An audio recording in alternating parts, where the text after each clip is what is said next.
आता आपण थेरपी केली, तुम्हाला मणक्याचा त्रास होता, आता कसं वाटलं? आता मला एकदम बरं वाटलं, खरोखरच बरं वाटलंय. मी काय अशी बडच म्हणत नाहीये, पण मला एकदम खरोखरच एकदम मोकळं. म्हणजे किती वर्षापासून मला त्रास होता, म्हणजे जवळजवळ 10-15 वर्ष म्हणलं तरी चालेल सर. याच्यात खोटं नाही बोलत मी. पण मला आज इतकं म्हणजे मी आज 8 दिवस झाले मी येऊन गेले दवाखान्यात, पण मला 8 दिवस असे इतके म्हणजे भारी वाटले. इथून गेल्यापासून तर मला असं म्हणजे काहीच नाही वाटलं. पण मी आता म्हणजे मला पहिल्यासारखं माझं दुखतंय काय मी एवढा जायचं अशी 5-5 मिनिटं खाली बसते. आता किती चालू? आता मी काही चालत येईल, मला काय करणं तटतट बसत. मला प्रत्येक वेळेला अयो बाबू होत होतं मला उठायला. पण मला एकदम आता फ्रेश म्हणजे बरं वाटतंय. मी सगळी मोकळी झाली. आपल्याकडे नाव काय म्हणलं तुमचं? अनिता रणदेवी चिलकरवाडी. चिलकरवाडीचे अनिता ताई आलत्या. त्यांना मणक्याचा पूर्ण एवढा त्रास होता, ऑपरेटिव्ह पर्यंत गेलेले ते.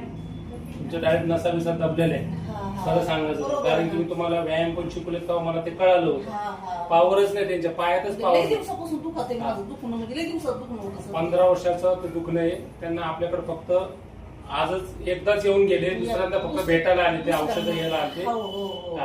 तर आता तुम्ही काय सांगता आरोग्य हॉस्पिटल बद्दल? आरोग्य हॉस्पिटल बद्दल म्हणजे प्रत्येकाला जर कोणाला जर हा त्रास असेल तर त्याने आरोग्य हॉस्पिटल मध्ये येणे आणि पूर्णपणे बरं होऊन जाणे. इतकं आरोग्य हॉस्पिटल भारी आहे. इथं नाही ऑपरेशन तर नाही, काही नाही. खरोखर माझ्या जीवनात झालेली गोष्ट ही. कारण मी लई दिवसापासून तणावात होते, मला उठतच नव्हते. त्यांचं खूप मोठे आजार होते त्यांना, पण ते खरंच ते मनापासून ते एवढं आशीर्वाद देऊ राहिले. तर असंच चालू राहणार आणि असं इथून पुढे इतके पेशंट तुमच्याकडे येतात, कारण तुम्ही पूर्ण आशीर्वादाचं काम करता सर तुम्ही. खरोखर असे आपण आपल्या आता मला इथे एवढं त्यांनी चांगलं म्हणजे बोलले, ते त्यांना खरोखरच त्रास त्यांचा कमी झालाय. मला खरंच त्रास होता म्हणून त्यांच्या आता मलाच बोलता येणार मी काय बोलू, पण खरंच मी तुम्हाला काही बोलायला ठेवलंच नाही. कारण लोक मी तर म्हणते प्रत्येक लोकांनी जर हा व्हिडिओ पाहिला तर त्यांनी डोळे झाकून शेवगाव आखेगाव रोड आरोग्य केंद्रात येणे आणि पूर्णपणे बरं होऊन जाणे. तुम्ही काहीच बोलत नाही, पण कोणतं असं मणक्याचं असो टाचेचं असो खोब्यापासून मणक्यापासून सगळं पूर्ण माझं शरीर पूर्ण कामातून गेलं. तर मला तर दवाखान्यात जायची, डॉक्टर म्हणे MRI करा हे करा. मला भीती वाटायची. मी म्हटलं जाऊ द्या जवळ मी चलन तर, पण शेवट मला चालताच आहे ना दादा. नंतर मग मी आमच्या बहिणीने मला सांगितलं, मी इथं डोळे झाकून आले. त्या दिवशी तर माझी बोलण्याची सुद्धा अपेक्षा नव्हती. आज मी 8 दिवसाला आलते त्या दिवशी तर.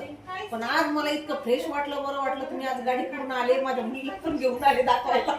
चांगले. तुम्ही असंच थोडस औषध चालू ठेवा किंवा व्यायाम चालू ठेवा आमचा. तुम्ही 100% नीट होईल. मी एवढं करू शकतो. मी आयुर्वेदिक पद्धतीने थेरपी करतो. पेशंटचं वय बघतो, बल बघतो, दोष बघतो, प्रकृती बघायला लागते, वाद काय बघायला, त्याच्या अनुसार आपली ट्रीटमेंट असते. आणि 100% प्रयत्न करतो आपण आणि पेशंटला रिझल्ट भेटतात. ऑपरेशन टाळता येतं हे मी पेशंटचाच अनुभव सांगतोय आम्ही. आणि धन्यवाद.